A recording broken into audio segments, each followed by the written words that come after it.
Hello, Earth.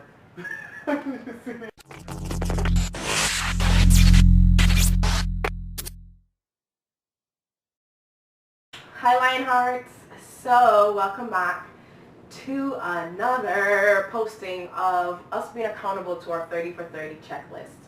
So today we decided it would be really good to share one of the kind of big things for both of us on that checklist, which was to launch brands or websites that really communicated our personal vision and messages that we feel God has really given us to share. So we're going to just take some time to just explain what those are and the why behind it, what even started, and just really invite you guys into that vulnerable space of why we're doing what we are doing. And we want to really be on the journey where you guys see us do it from the beginning. Gail was even just mentioning a quote by Les Brown that I want her to mention right here. Les Brown said, anything worth doing well is worth doing poorly. Because if you're wanting to do it right, you got to start with accepting that you're going to do it wrong first. So that just freed us up. Like, you know what? We don't know what we're doing half the time, but we want excellence to be sort of our horizon and our vision, but we're willing to go ahead and scramble before we get there and learn and build and train and get better and improvise and correct and construct. So right. We're just focused on getting it done instead of getting it perfect. Yeah. So, let's all kick off. Go for it. With, so one of Uncaged. Uncaged is definitely one of the products of the 30 for 30 checklist that really was inspired by Gail. Again, I told you. She mentioned it a long time ago, brushed it off, and I was like, no, we need to pull this back out and dust it off. This was a good idea. You were going to do that checklist when you turned 29. Oh, okay. You were going to do it as a podcast. The Uncaged theme. Okay. And you buried it. No, I was just saying the 30 for 30 idea of put 30 things down to really get done. One of them being my personal brand message website. And that was the Uncaged theme, which you guys are now seeing, play out and unfold. But the passion behind that was, I believe God was already calling me, based on Proverbs 28:1, that the righteous are bold as a lion. He was starting to call me out to really own that is my identity, to be bold and fearless and free in a world that is looking for those things, and really helping me see that I have all I need to be those things. The man who fears God has nothing else to fear. And so as he was calling me to live uncaged in purpose, pleasure, and the purity which he purchased with his very blood, he was like, Robyn, this is not just a message for you. It's a message also that started stirring for me, for this other young adults and young women in Christ to be like, if we are going to wear his name, let's not take for granted what was purchased for us. Let's not leave money on the table, guys. So that Uncaged theme roared out of me. It has been framing my past year, and I was like, this is what I want to frame the rest of my life and the message that I communicate wherever I go, boldly. And the reason why it's purpose, pleasures, and purity is, I believe too many times, myself included, as Christians, we're known for what we don't do instead of what we are doing. And we forget that Christ didn't call us to abstain from the word. He called us and purchased us so we could be free for a purpose that he had in mind, the pleasures of his presence, and just a purity which comes from knowing now what we're now to focus on. We now know our no's. It's like now that we know our yes and our purpose, now we know our no. Of no, I abstain from that because I'm not going to sacrifice the power and the presence of God that's on my life to move and impact my generation.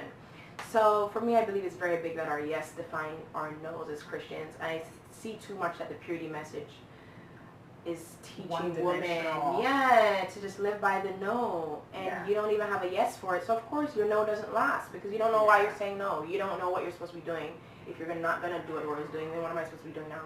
And I want to call you to that. So let us run together knowing what we were saved for, knowing for whom we were saved, so we don't keep returning to the caged living, the shame, the sin, the fear, the confusion, the purposeless living that we were saved from. And let's run together. So that is what UNCAGED, the website, the brand, the message is about for you. Hey, beautiful. I like that. Yeah. So I guess I'll go. I can't say that the message or the brand that I'm starting right now would be the life work. But right now in this season of my life, one, I'm a young professional. I am single. I found myself in different Christian leadership circles. And one of the things that has been stirring as of late is this passion to really help lead the thoughts of singles. I think in tandem to what Robyn just said about purity, I think there are some sort of misgivings about what it means to live as a single in our culture, our American culture right now. And there's a lot of floating thoughts that, that singleness is bad, or that, you're going to be depressed. And those things might happen, you might think that way, but they can't be the governing thought of this season of your life. So right now, one of the sort of the brand, I don't even know if I call that the brand that I'm trying to develop, and I'm more embryonic than UNCAGED and Robyn. The brand is Memo to Singles. It's going to be providing just encouraging affirmations to singles about what did God intend this season to be. Yeah.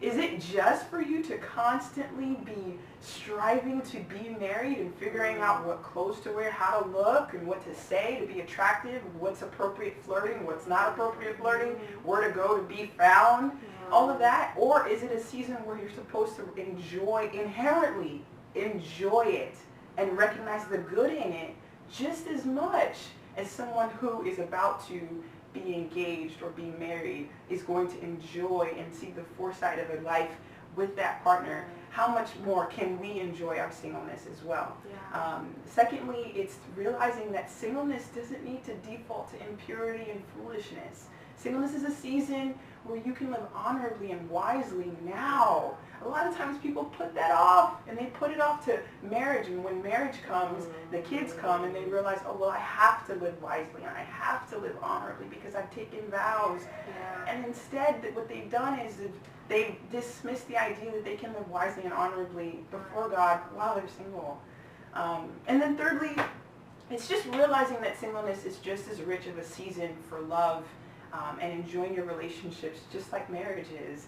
I think that again, we get caught up in the feeling of, okay, Valentine's Day is here and I don't have a lover, or I don't have someone to celebrate an anniversary with, and I don't have someone to go sleep with, whatever. And we think that life is less enriched, right? Less fulfilling, when that's not true. Love is not just the glamour of romance. Love is being able to have rich relationships with friends, same sex, opposite sex, and just realize, like, you know what? These people were placed in my life for a reason, for me to learn how to love them and for me to learn how to receive love back. That's independent of marriage, and independent of being in a committed relationship. It's universal. It's God's intention. And so those three things are the kind of the three highlighting major points of Memo to Singles. And I'm just hoping that people would be encouraged to live their dreams out, live God's plan for their life out, and I'm just hoping people would be uplifted. I don't know. All of that They makes will sense. be, and it does make sense. So guys, this is our heart. This is what God has really stirred us, and we are acknowledging that it is good. Yep. And if the world we're not going to be bullied by the culture, bullied by just because they have the flashy lights and all that, they go ahead and they are loud with what they believe. Even loud with saying they're lost and they're trying to find themselves. Right. We will be loud with, we have been found by the one who loves us and has set us on a course of purpose and pleasure and passion. And he's so passionate about us, and we want to share that. We want to share that and call others into that. So that is it. We'll see you guys again for another week as we just continue to allow you guys to come along this journey with us. 30 for 30. Yeah. Ciao. Last thing, if you have any questions, comments, encouraging, or you just want to get to know us a little bit better, go ahead and comment below. Yes, please. And actually, really, if there are any insights, so even constructive criticism, comments, but like you said, even questions more specifically on even how we plan to walk that out, or ways you want to kind of want more information on it or to participate more, leave a comment. Yeah. All right, guys. Can't wait to see you soon. Bye.